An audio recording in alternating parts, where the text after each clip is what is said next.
Hello बच्चों, आज हम लोग प्रश्न संग्रह 39 साझेदारी के सवाल हल करेंगे।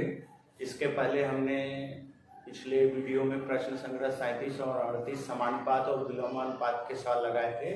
आज हम साझेदारी अर्थात पार्टनरशिप के सवाल हल करेंगे। तो इसके सवाल हल करने से पहले इसमें कुछ शब्द होते हैं, जैसे पूंजी, पूंजी का अनुपात, निवेश, लाभ का वितरण, ये सब आओ हम समझ लेते हैं। देखो बच्चों, साझेदारी या पार्टनरशिप क्या होती है।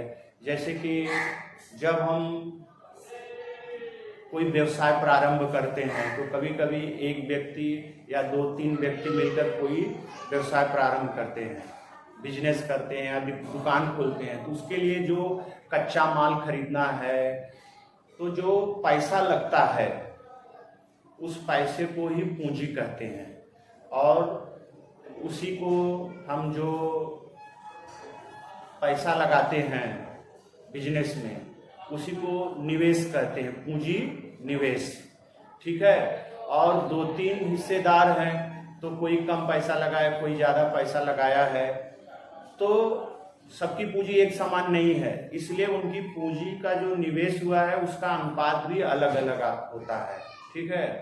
तो और जो सब पार्टनरशिप में व्यवसाय खोलते हैं तो उन लोगों का बैंक में एक ज्वाइंट अकाउंट, संयुक्त खाता होता है, उसमें जो लाभ या हानि होती है उसमें जमा होती है, फिर उसका वितरण होता है, बंटवारा होता है। तो लाभ और हानि का जो बंटवारा है वो किस तरह होता है, जिस अनुपात में पूंजी का निवेश हुआ है, अर्थात जिसने ज़्यादा पैसा लगाया है उसे ज़्यादा लाभ मिलेगा, अगर हानि हुई है तो उसके हिस्से ज़्यादा हानि आएगी, और जिसका निवेश कम होगा अर्थात जिसने कम पूंजी लगाई है उसे लाभ का हिस्सा भी कम मिलेगा, अगर हानि हुई तो उसके से कम हानि आएगी।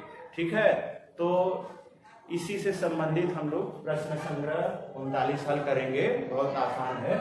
तो पहला सवाल है बच्चों कि सुरेश और रमेश ने 1,44,000 रुपए निवेश करके 4:5 के अनुपात में निवेश किया और एक भूखंड खरीदा, भूखंड माने प्लाट, और कुछ वर्षों पश्चात उसे बेच दिया, तो उन्हें 20% का लाभ हुआ।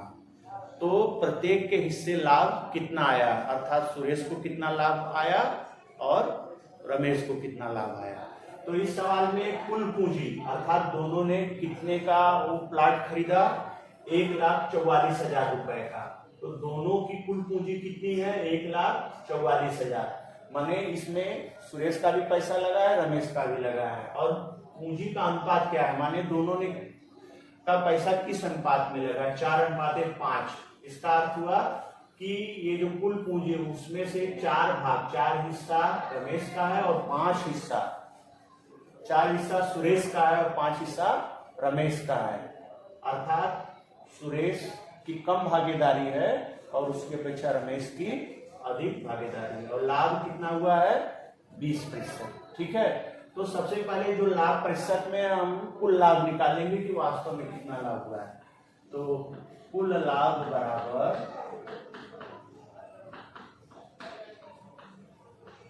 1,44,000 का 20%। ठीक है। 1,44,000 जो रुपया निवेश किया उसी पर 20% लाभ है, तो कितना लाभ हुआ ये हम लोग निकाल रहे हैं। तो 1,44,000 में 20/, 2 जीरो से दोनों जीरो कट गया, ये हम गुणा कर देंगे, ये 1 जीरो और 1 जीरो यहाँ आ गया, 2 जीरो, 2 चौक 8, 2 चौक 8, 2 कम 2। तो ये कुल लाभ कितना आ गया बच्चों, 28,800। ठीक है। अब हमें इसी लाभ का बंटवारा करना है कि किसके हिस्से में कितना लाभ है, सुरेश को कितना लाभ है, रमेश को कितना लाभ है। तो जिस अनुपात में पूंजी का निवेश हुआ है उसी अनुपात में लाभ का बंटवारा होगा। ठीक है। तो हम यहाँ लिखेंगे माना सुरेश का लाभ बराबर 4x तथा रमेश का लाभ बराबर 5x। ठीक है। दोनों का लाभ मिलकर कितना है, 28,800। तो 4x घन 5x बराबर 28,800। दोनों को जोड़ दो, 9x 4 और 5 9, 28,800, इसलिए x बराबर 28,800 बटे 9। अब इसे काट दो, काट नहीं पा रहे तो भाग दे दो, 9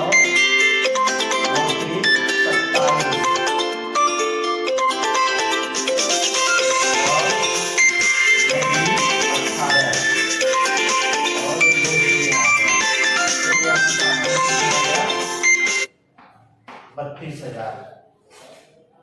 ठीक है, तो x का मान कितना आ गया बच्चों? 32,000। अब हम इनके लाभ का बंटवारा कर देंगे।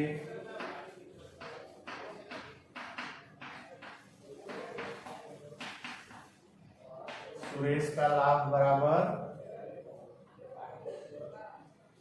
4x, तो 4 गुणे 32,000, 4 0 0 4 0 0, 4 दूनी 8, 4 दूनी 12, 12,800। और रमेश का लाभ क्या हो जाएगा? 5x, 5 गुणे 32,000, 5 0 0 5 0 0, 5 दूनी 10, 5 दूनी 15, ये 16,000। देखो सुरेश का लाभ आ गया 12,800 और रमेश का लाभ आ गया 16,000 रुपए।